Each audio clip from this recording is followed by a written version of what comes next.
Okay, welcome back to one more presentation on the data handling in the application layer. A quick recall of whatever we have done so far. Um, we are in the application layer now, wherein we need to handle the data, right? So we have seen the different processes of handling the data, how exactly we start with the collection of the data, gathering, then validation of the data, organizing the data, data transactions, wherein we have spoken about the different methods of the data transaction, right? Then we have seen the analytics of the data, what exactly we mean by the data analytics, and how your big analytics is different from your conventional data analytics. What are the four attributes of the big analytics, and who are the players there, right? As long as your big data analytics is concerned, exactly you devise the algorithms, the methodologies, the storage aspects, the programming part, and other things. So we have already spoken about those things in our previous presentation. We have made a mention about your Hadoop, Spark, Flink, right, Storm, Semza, and all, which are the players who are the service providers as long as the big data analytics is concerned. So to proceed further, today we will discuss something about one more important aspect, what we call it as the cloud computing, right? So the cloud is a very common word which is nowadays being used in our internet terminologies, right? So you can have the literal meaning of the cloud, right? So you have the analogy of our conventional cloud to your data storage mechanism. So instead of you storing the data at your place, you identify some location somewhere which is not seen by you, right? So as and when you want the data, you can have the access to the data. As and when you want to store the data, you can store there. You use some third-party service in order to have your data analytics, and the location where these third parties provide you the space for storing your data is referred to as the cloud. So whenever you have something at your cloud, there are different mechanisms that you need to follow in order to access the data, or in order to have the overall data analytics, right? So whatever it is, may it be right from the storage, validation, analysis, transaction, whatever it is, right? So now if you compare the accessing of the data from your pen drive, right, a simple pen drive, you know how simple it is. So you insert the pen drive in the corresponding slot, right? So then you go to your my computer, whatever it is, you access it, right? So you access a specific folder where your files are there, and you act upon that particular data. It is very simple because everything is at your fingertips. But now when you have huge volume of data which is stored, or which is located, right, in a third party's area, then you have to have a lot of the formalities, or the protocols to be followed, as long as the analytics of the data is concerned, wherein we speak about the cloud computing in order to understand all these things, right? So here in our cloud computing, let us basically concentrate on some of the important aspects. Again, all these aspects are as applicable to the IoT applications only, right? So we have something called as grid computing, we have web computing, we have cloud computing, and we have something called as XaaS, that's called as everything as a service. I will tell you what exactly we mean by XaaS, right? So there are so many terminologies coming out in our cloud computing. Again, just to reiterate what I have been speaking about, we are at the application layer here, right? We are at the application layer, and we are into the process of the analysis of the data here.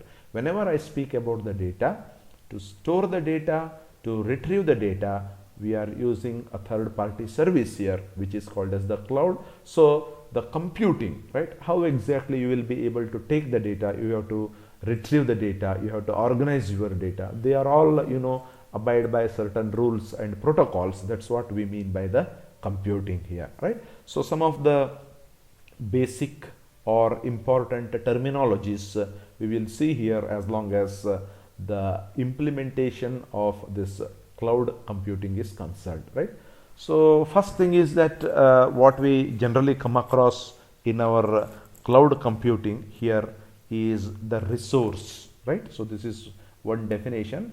As it is, you have seen a lot of definitions come in our IoT scenario, right from your physical layer as we proceeded to data link or network layer till our application layer, right? So we have come across so many, you know, definitions which are very important for us to understand the overall functionality of the different layers in order to make sure that a particular task is done using your Internet of Things. Okay, resources refers to the one, you know, that can be read or used, written, created or changed or executed, that is called processed, right? So atomic, you know, not further divisible atomic information which is usable during the computation. You have, see, when we speak about the literal meaning of the resource, we know what exactly we mean by it, right? So the same thing is as applicable to our IoT scenario, that too in the cloud computing. So basically this is the one which refers to that which can be read. Read means which can be used, which can also be written, which can be created or changed, created or changed, or it could be executed. So it could be processed. That's what we call it as resource in our you know, the cloud computing terminologies, right? So again, resource includes a path specification, method, right, multiple instances or just a single instance, right, the data pointer, the data object, data store, all these things are included in our, you know, what we call it as a resource, right? So now when we see the resource, we have something called as the system resource. Okay, we have something called as the system resource. So what exactly we mean by the system resource is, it refers to an operating system, right? It could be a memory, it could be a network, it could be server, software or application.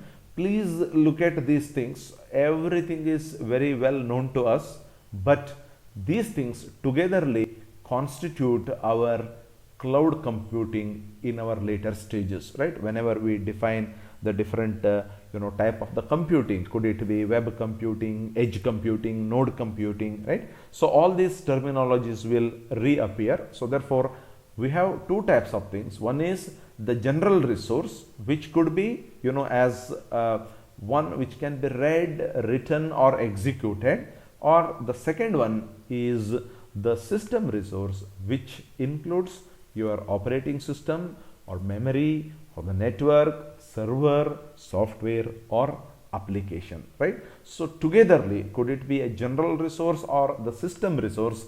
They are very, very useful in having our, you know, the cloud computing at our later stages, as long as the understanding is concerned. Okay, so then we have got one more you know, important terminology, which is called as the environment, right? So this environment is different compared to the conventional meaning of the environment, right?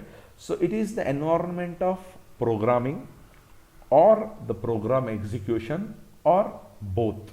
It could be the environment of how the programming is being done or how the execution of the programming is done, or it could, you know, include both the programming as well as the programming execution, right? So here, these examples I don't want to take right now because you are not familiar with BeagleBone and all, we have made a mention, of course, in our first unit discussion what exactly we mean by BeagleBone. Maybe at later stages we should be in a position to understand what exactly we mean by the environment in our cloud computing. Okay, window environment for programming and execution of the applications, Google application engine environment for creating the execution of web applications in Python or Java, the platforms basically over which you will be able to make the programming as well as the execution of the programming, sometimes separately the programming and the execution. This is what we mean by the environment which we come across in our cloud computing. Okay, so then we have something called as the platform. Maybe there is no much difference between what we call it as the environment and platform, but platform is more specific compared to the environment. Maybe you can consider this platform as a simple subset of what we call it as environment. Denotes basic hardware, operating system and the network for using that. For what? The software application or the services over that the program can be run or developed, or may provide the browsers and application programming interface used as the base on which the other applications can run or they can be developed. So this is what we mean by platform. Basically, it is the hardware, operating system and the network, the combination of the hardware, operating system and the network, which is used for the development of software applications, or it may be for the development of services on which the different programs can be run, right?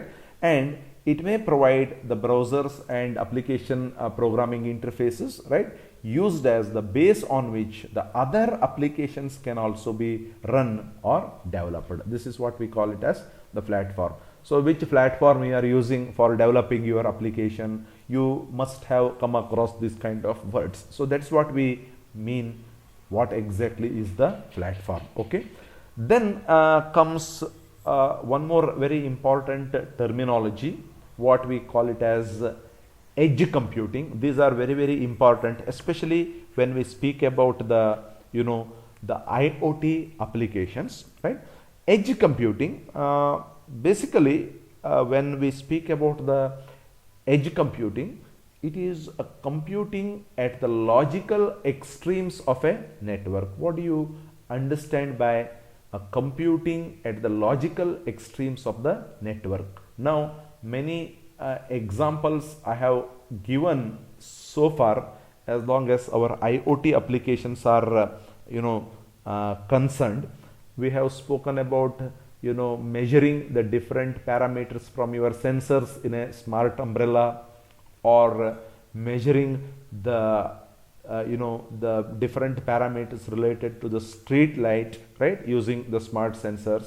So edge computing is computing at the logical extremes of the network, right? You have got some layer, some network here which is connected to some other network here. So whatever you are having here as the input, okay, whatever you are having as the input, this input is processed in this layer itself, and the computations are done here before it is given to the next layer. So whenever some input is processed, some data is measured or computed at the logical extremes of the network, that is called as the edge computing. Okay, basically this edge computing is meant for optimizing the internet devices and web applications, right? So basically by making the computings close to the source of the data. This is very, very important point to be noted. I just write this: computings,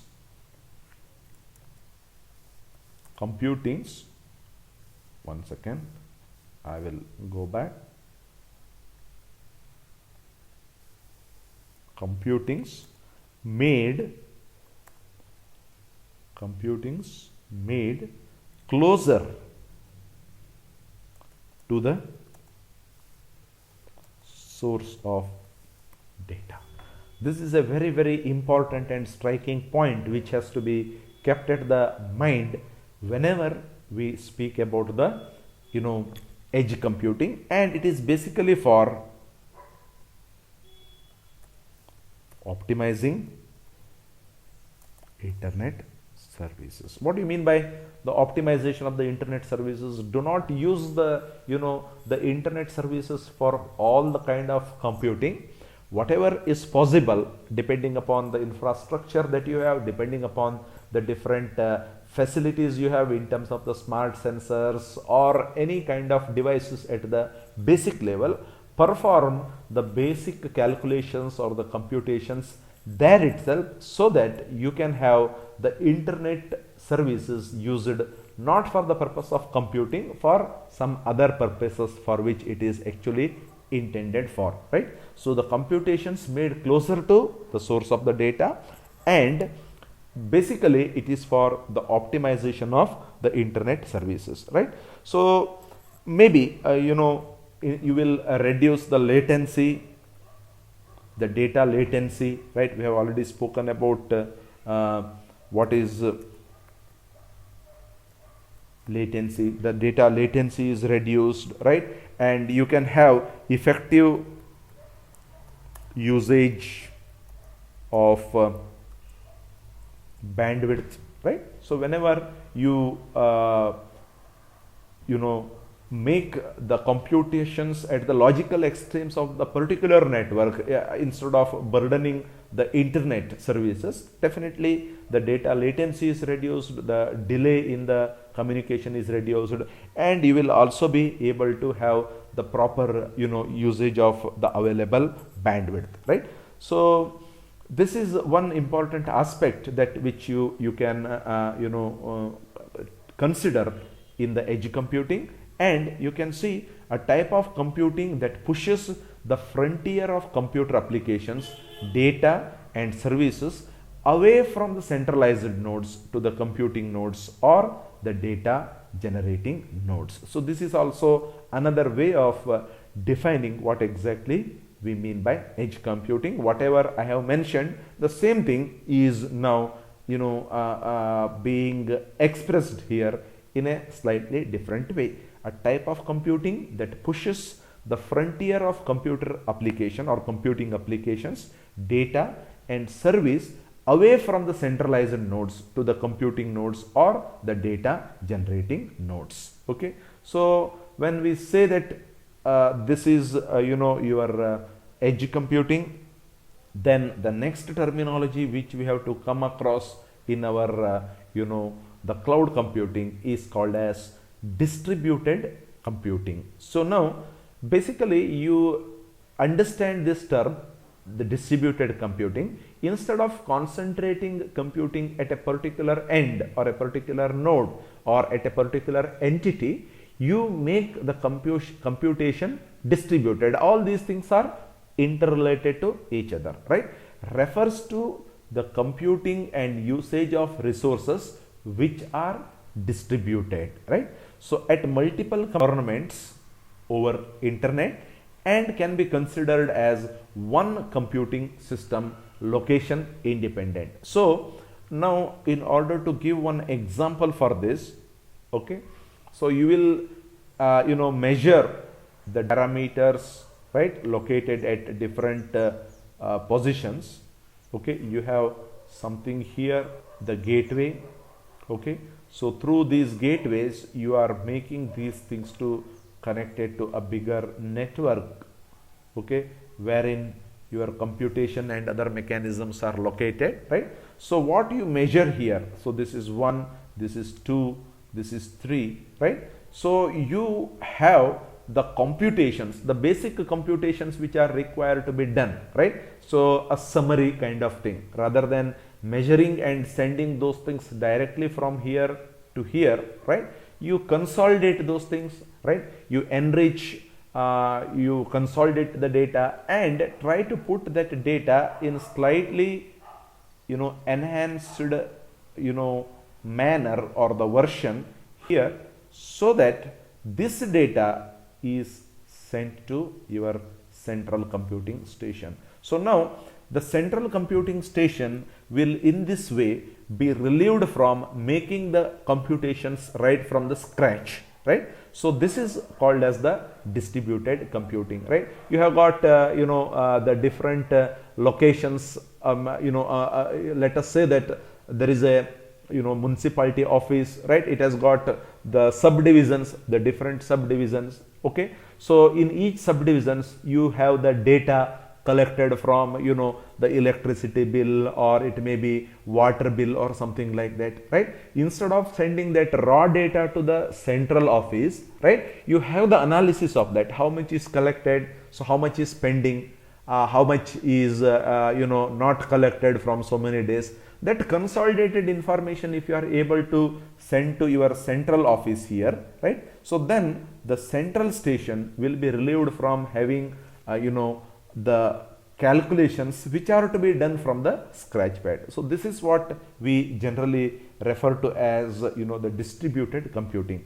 Refers to computing and usage of resources which are distributed at multiple computing environments over the internet, and can be considered as one computing system which is location independent. This is what we mean by distributed computing, and this will very much help in our cloud computing paradigm, right? I will come to that particular point. So computing resources at distributed nodes cooperate with each other, right? So please try to understand the meaning of cooperation. The common data sometimes can be shared. A part of it is analyzed by one node, another part is analyzed by some another node. This is what we mean by the cooperation. Movable without affecting the computations. Computing resources logically related, which means communicating among themselves using message passing and transparency concept. Whatever the diagram I have shown here, right, between each of this there should be proper coordination, right? So for that you will have to have some kind of protocol whenever you want to compute some data within themselves, right? A proper sharing of the information, proper sharing of the resources, all those things are to be done, are to be realized or materialized by the independent nodes, which we call here as 1, 2 and 3. That's what we mean by computing resources are logically related, which means communication among themselves using message passing. Whenever I speak about the message passing, it comes or it deals with some kind of protocols that are required to be followed between the different nodes, and also of course the transparency concepts. Okay, so this is what is the computing. Now you can see this diagram, what we mean by the edge computing, right? So at the logical extremes of the networks, whatever the computings take place, right, that's what we call it as edge computing. Again, you can quickly recall the example which I had given you when we discussed about the street light monitoring over IoT or Internet of Street Lights, whatever I have called. Okay, you have got so many areas, so many street lights located, smart sensors located there. So after having collected the data from all these street lights in individual nodes, what kind of information is to be analyzed before you send it to the central station for taking the necessary action, right? The similar example can be seen in the form of this particular diagram. Edge computing at the coordinated node and internet connected distributed database node. We have something called as plus storage for the application and the services. When I about the collect and storage, it is definitely with respect to the collect and storage. Okay, now you can see here there is one more thing, IoT machine to machine local data collection and storage, that is in the form of local files. Okay, so these local files, right, basically serve of the result of the edge computing, the local files at the logical extremes of a particular network. So particular network or the particular layer, maybe a physical layer or data link layer, right? So they are then passed on to your, the higher layers using internet, right? So the data center or server, then whatever you have collect from the things, okay? So these are the results of the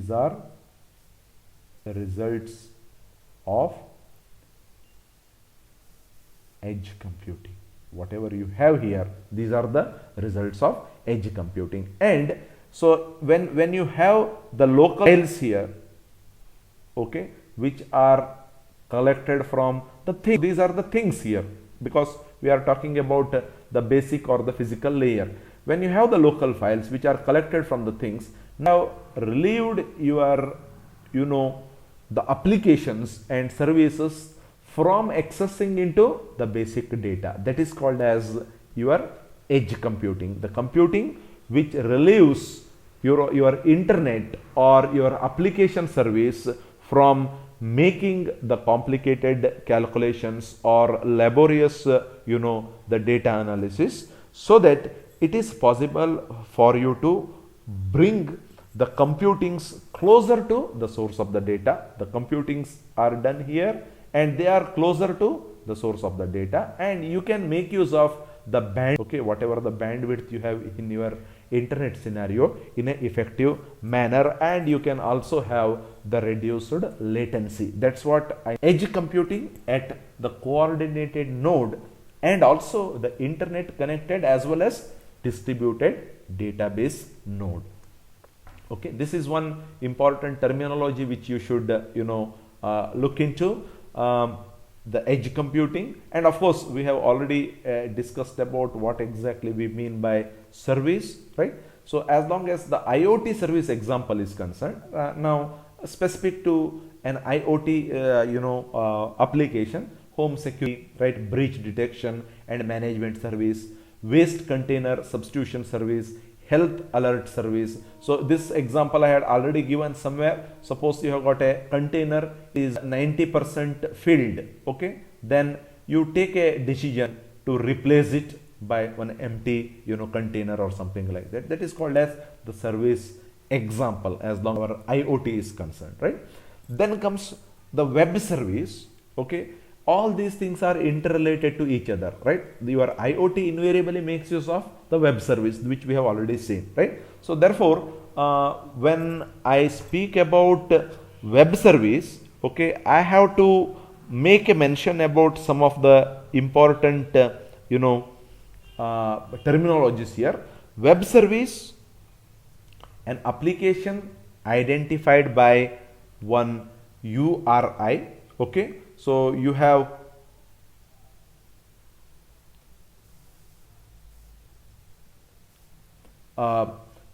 described and discovered using your XML based web service description language, right? WSL, right? So all these things are the services that are to be provided by your web application identified by your URI. This URI stands for Uniform Resource Identifier, right? So like that you have so many the terminologies coming here, right, which we have to see as and when these things come, right? So this is about the web service. Then we have something called as the service oriented architecture. This is very important again when we speak about the cloud computing. Service oriented architecture, it is based software architecture model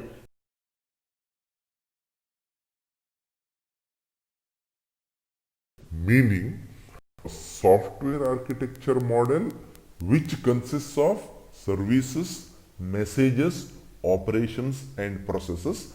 All these things we will come across in a single frame whenever we talk about the aspects of our cloud computing. Then we have something called as the message a communication entity such as data, piece of information. These are all very common thing for you to understand.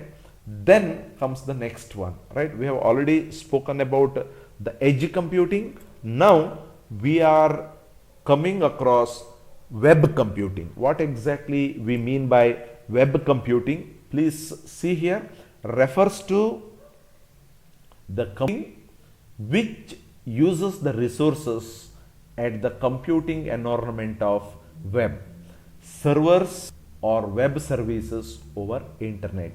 Edge computing is the computing within the layer or at the logical extreme part of the layer. Now the next thing comes to your web here, right? So now it refers to the computing using the resources at the computing environment of the web servers or web servers. This is another terminology which we have to come across in our cloud computing. Now the next one is grid computing. Okay, so edge computing, distributed computing, then web computing, and this grid computing, right? So these are all a very common and popular type of words that we use in our IoT applications, especially when we come across the cloud computing, right? So what exactly we mean by the computing is, it refers to computing using pooled interconnected grid of computing resources and environments in place of web servers, right? So what exactly we mean by this, right? Basically it is a distributed computing only. We have already spoken about the distributed computing, and here in this kind of distributed computing, right, it combines the resources of interconnected group of several computers. So please try to conceptualize this, visualize this. You have got some system, you have got a group of computers connected in that particular network. In the grid computing, basically it is that type of distributed computing only which combines the resources of interconnected group of several computers that use a single network, the different computers connected in a single network, but they all look alike as a single system. I have got a network here. Let us say that this is my network here. I have got so many computers. Basically we call it as a node here, right? You can have any kind of the connectivity. It could be a radial system or it could be a star topology, whatever it is, master, slave, all those things we have seen, right? Connected to say a bus highway, something like this, right? So now the overall task carried out by this network, right, from the point of view of the outer system, it looks like a single one, okay, but the task is distributed to the individual computer. It is basically a distributed computing only. That's what I meant. It is basically a distributed computing that combines the resources of an interconnected group of several nodes, which we generally call it as several computers that use a single network, right, but looks like a single system, right? What exactly happens is, a big task, whatever we have here, okay, a big task is split into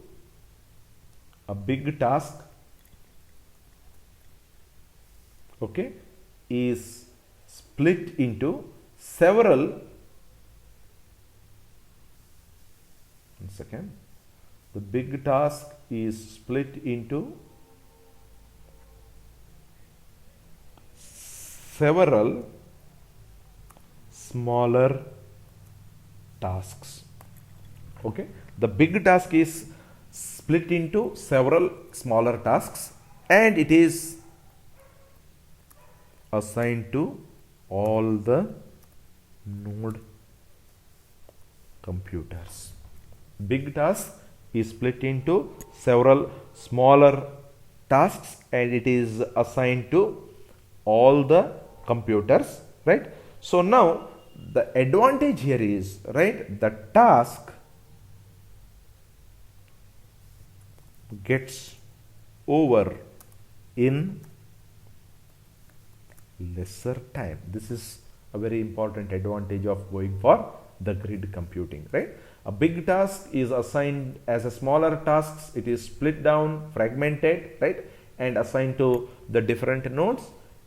For the outsiders, you see it as a single task or a single system, but internally it is divided, and just to have the faster way of getting the task done. So this is what we call it as the grid computing, right? We have got the edge computing, which is taking place at the logical extremes of a particular network in order to avoid the usage of the internet bandwidth, right, internet services for having large data to be transmitted, right? So IoT scenario makes use of a lot of edge computing. Then we have got something general terminology that is called as the distributed computing. Then we have something called as the web computing. We using the web resources the computing is done, and the grid computing. This is also a part of distributed computing, where you have the big task being split down into smaller tasks assigned to all the node computers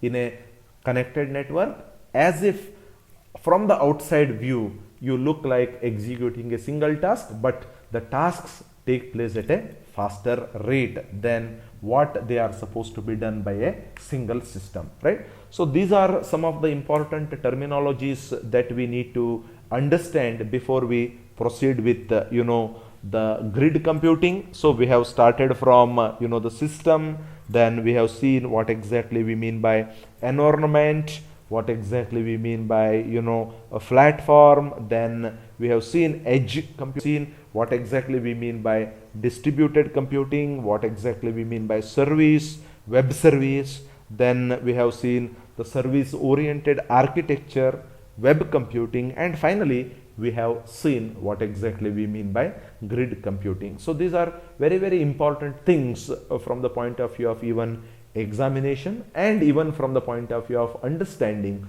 the overall aspects of the cloud computing. Okay, with this I will stop today's presentation. If you have any doubt, please get back to me. Thank you.